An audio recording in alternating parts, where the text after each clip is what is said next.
Hello, my name is Cleet, and I am doing this presentation. So, our group was tasked to come up with about 25 business ideas for a startup. Now, it sounds easy, but at its surface level, it is actually very, very difficult. I mean, the idea of just not idea chasing, but finding a problem in your everyday life and then trying to find a solution, whether it be a service or a business product.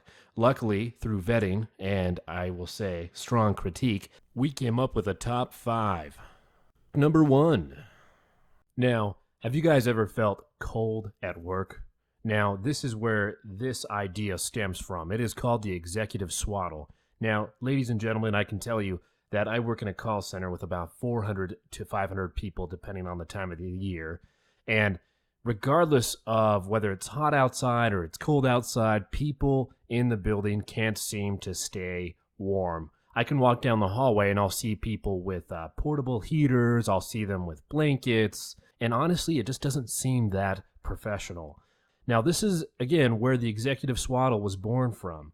So instead of wearing a bulky winter coat, you can still look professional and stay warm. The executive swaddle would be elongated to the ground, much like a blanket, with the same soft material of professional-looking clothing on top. You can stay warm and still look presentable. This is something that you could keep in the office and use as much as needed. Number 2. Now, I think we can all agree that the path of least resistance is generally the best way to approach something. And this is where the idea of home cuts is stemmed from. Now, instead of having to go to a brick and mortar store like Great Clips or Fantastic Sam's, you could download an app on your phone, and from the comfort of your own home, you can have someone come over and cut your hair at your place of living. Number 3. Now, this product is near and dear to my heart because I actually just purchased my first home last March. Now, the product is called Room Scent Magic. The idea is this can transform the smell of each room in your house with Room Scent Magic. Room Scent easily installs in your current air vent cover in just 30 seconds. With numerous scents to choose from, there's a scent for each and every one in your family. Room Scent's magic porous design allows air to pass through, giving the scent of a natural smell that lasts. Number 4. Now, I'll try not to be too biased when it comes to this idea because it was mine. The idea is, well, it's called U-Haul, spelled Y-O-U Haul. This idea stems from when I was growing up, my family would move every 1 to 2 years. And I would say we were fairly prosperous, but we could never really afford to get that professional moving company out and move all of our stuff. Now, really the only other thing you can do on the market if you can't do that service is actually rent a U-Haul or any other company that does that where you can just rent a truck and you move the stuff yourself. Really, particularly growing up, especially when I moved out, I really struggled finding people that could help me. You know, I'd offer the beer and the pizza, but I could only get so many people to come out and help. The idea is kind of like it's based like Uber, where people can sign up to be movers and they get paid some set hourly wage. And then the people that need to move can get on that app and actually hire these people to come out and help you move your stuff to your new location. Number 5. Now, this product name is called it's called Cleats Meats. Now, I had the idea. I didn't come up with a name, though, although I'm not going to back away from it. This idea is based from the subscription box service. And the idea is to make basically beef jerky. Now, whenever I go to the store and I'm looking to buy some type of beef jerky, I always feel like the selection is always limited. I mean, really, when it comes to jerky, you differentiate a lot when it comes to it, whether it's the meats that you're picking, whether it's the seasonings you're putting on there, and you really can make some slam dunk beef jerky, and the only limit is your imagination. Now let's move on to some ideas that were close to the finalist ideas, but were ultimately rejected. And really, before I get into this, I just want to talk about how important the vetting process is. Most ideas are, in fact, terrible ideas. They might sound good on paper, but once you start asking the questions like, hey, does this product already exist?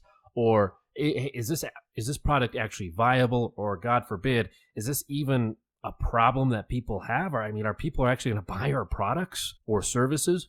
The first product that really didn't make the cut on here would be the portable heating pad.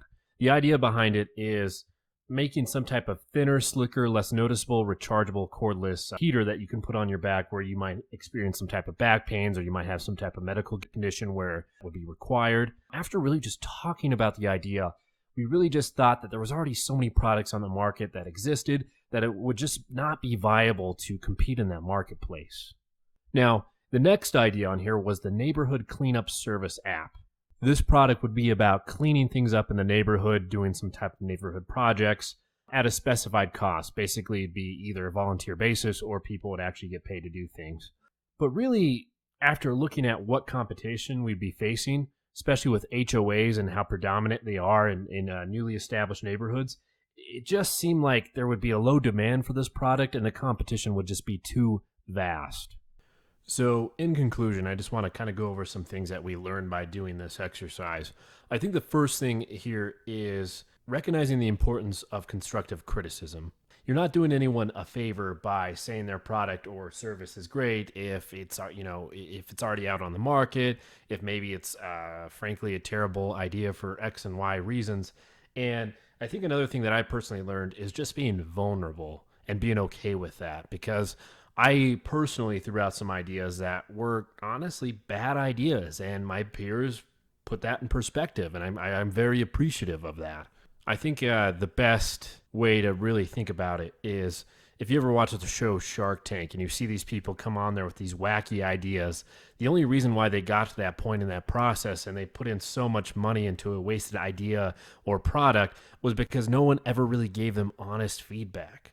Like, hey, I don't think that your Throx idea of selling socks in packages of 3 in case you lose one is really a good idea. I think that's kind of silly. Ultimately, it all just comes back to the lean startup, and creating a startup with extreme uncertainty. You want to make sure at least you have a viable idea so you're not wasting as much money as you need to. Anyways, guys, I appreciate your time. Again, my name is Cleet. Hopefully this presentation was insightful and you liked some of our ideas. Thank you.